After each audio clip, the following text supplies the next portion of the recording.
Hi, fifth grade. We're going to continue our work on mixed numbers, adding and subtracting mixed numbers. And today we are going to be focusing a lot on subtraction, and in particular, this idea of regrouping or borrowing. So I want you to write that word at the top, regrouping or borrowing. We hear this term a lot. And sometimes students aren't really sure what it means. So let's think about a whole number. Let's use an example. So if I have 42 and I'm going to subtract 15 from my 42, right? This is where we might borrow or regroup. And so we know that in numbers, every number has a place or its place value, and it tells us how much that number is worth. So this 2 is in the ones place, this 4 is in the tens place. So if I don't have enough, like I have only 2 here and I'm trying to take 5 away from it, I'm going to go over and I'm going to borrow from my neighbor, or I'm going to regroup. And so we always have cute little stories like we knock on the neighbor's door and we take one away and blah, blah, blah. But we're not really taking one. We're actually regrouping, okay? So when I borrow from this, that's a 40. It's not just a 4. So this is becoming 30. And I'm taking those 10 pieces I just borrowed and I'm adding it to this number here. So 10 plus the 2 is going to be a 12. That's why we put this little 1 there. It really just represents that we're moving 10 over to this column. And now I have enough to subtract. 12 minus 5 is 7, and 3 minus 1 is 2. So that's borrowing. In fractions, we will sometimes have to borrow. And we're going to be using what we call a number bond. So a number bond is basically taking a whole number like 5 and breaking it apart to still equal 5. But over here, we put 4. And then on this side, depending on what our denominator is going to be, we're going to put a fraction that equals 1 whole. So for example, it might be 6 over 6. We know that any fraction where the top or the numerator is the same as the denominator, that actually equals 1.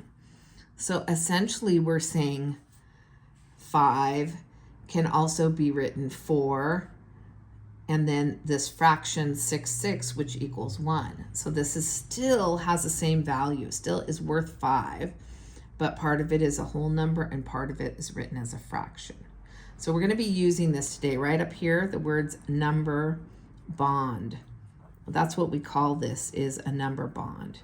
So you're going to be seeing the number bond. But just like in whole numbers, we don't always have to borrow or regroup. We have to really use logic when we approach problems. So let's look at this first problem. It's showing subtraction. It's showing a mixed number, 7 3/8 minus 4. So let's use logic. If I have 7 and I want to subtract 4 from it, can I do that? Is there anything I need to add to this 4? Do I need a fraction to be part with this 4? No, I don't. I can actually do that. What is 7 minus 4? It would be 3. Then what would be left over from the 7? We have 7 3/8, so what would be left over? And I hope you're saying, well, you would have that part of the fraction left over. There's nothing I'm subtracting from the fraction. I'm only subtracting from the whole number. So I would have 3/8 left over. So my final answer would be 3 3/8. I love these subtraction problems because they're just kind of fun, quick, and easy. Okay. We are going to continue to just look at number lines because they are going to show up here and there. So this one is decompose the part to take away from the total and use this number line.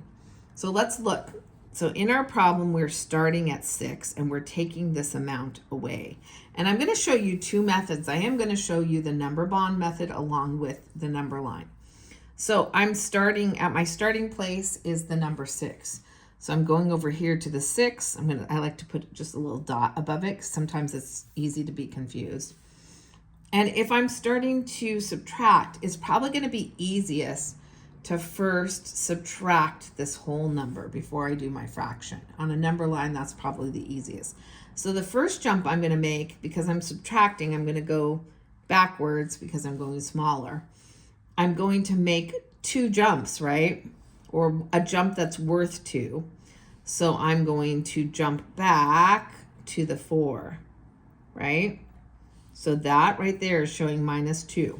We agree with that? So I would land on the 4. Then from the 4, I need to keep on jumping. But I'm going to jump I'm going to jump 4/9. I already know that this is broken into 9 pieces. So I'm going to jump back 4 of those pieces. And if you want to make little jumps just to kind of count correctly, you can. 1, 2, 3, 4/9. So I'm going to jump to that place. So from the 4, I'm going to jump here. And that is, I'm subtracting my 4/9. Okay. So let's figure out, where did we land once we did that? So I have 3 here, and then these are 9ths. So we're going to be counting by 9ths. We don't count where the 3 is, so let's count the next line. 1/9, 2/9, 3/9, 4/9, 5/9. So my final answer lands me right here at 3 5/9. Now, could I check that? I could use addition. I could add this fraction with this fraction, and I should get something equal to 6. Okay, but I've told you that we're going to be using like a number bond today.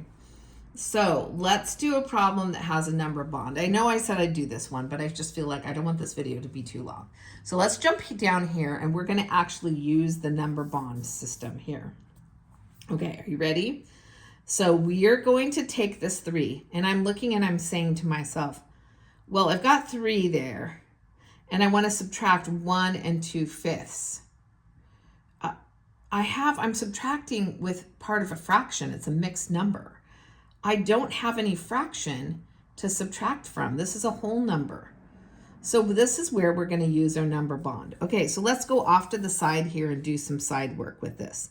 So I have a 3, and I'm trying to subtract 1 2/5, right? That's what I'm trying to subtract. So this is what I love about the number bond. I already know what the denominator is. I've got the denominator of 5ths. This fraction right here tells me what my denominator is going to be. It's 5ths. So I'm going to break this apart, right?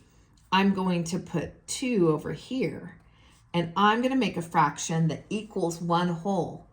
And I am going to use 5ths because that's my denominator. So 5/5. Okay. So now let's ask ourselves this question. Does this still equal 3? Here's 2, and this fraction equals 1. Does this still equal 3? It does. So this is our number bond. So now I have a fraction, and I can subtract from it. So let's see what we'll end up with. Now I can go here and I can do my fractions first. 5/5 minus 2/5 equals 3/5. And then 2 minus 1 equals 1. Okay, so that's using a number bond. Again, this denominator tells me what this fraction is going to be here. All right, let's go do our last one. Again, we're going to ignore their little strategies. Although in this case, I think they're actually giving us a little bit of a number bond.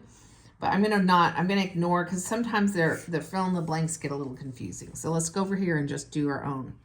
9 minus 5 6/7. So again, if I'm trying to subtract a mixed number from a whole number, I need to regroup or borrow. Okay, so I'm going to take this 9. He's going to become 8. And then what's the fraction? Where do I look to see what my fraction is going to be? Again, I look at my denominator. My denominator is 7. So 7/7 equals 1. So 8 plus 7/7 is the same as 9, right? That still equals 9, but now I've written this 1 as a fraction. So I can go ahead now and take 8 7/7, and from that I can subtract my 5 6/7. Now, what's great about this is, look, we're not even having to do all that work to find a common denominator. So I like to do my fraction first for subtraction. 7/7 minus 6/7 is 1/7. And then don't forget your whole number. 8 minus 5 is 3. And there we have it, 3 and 1/7.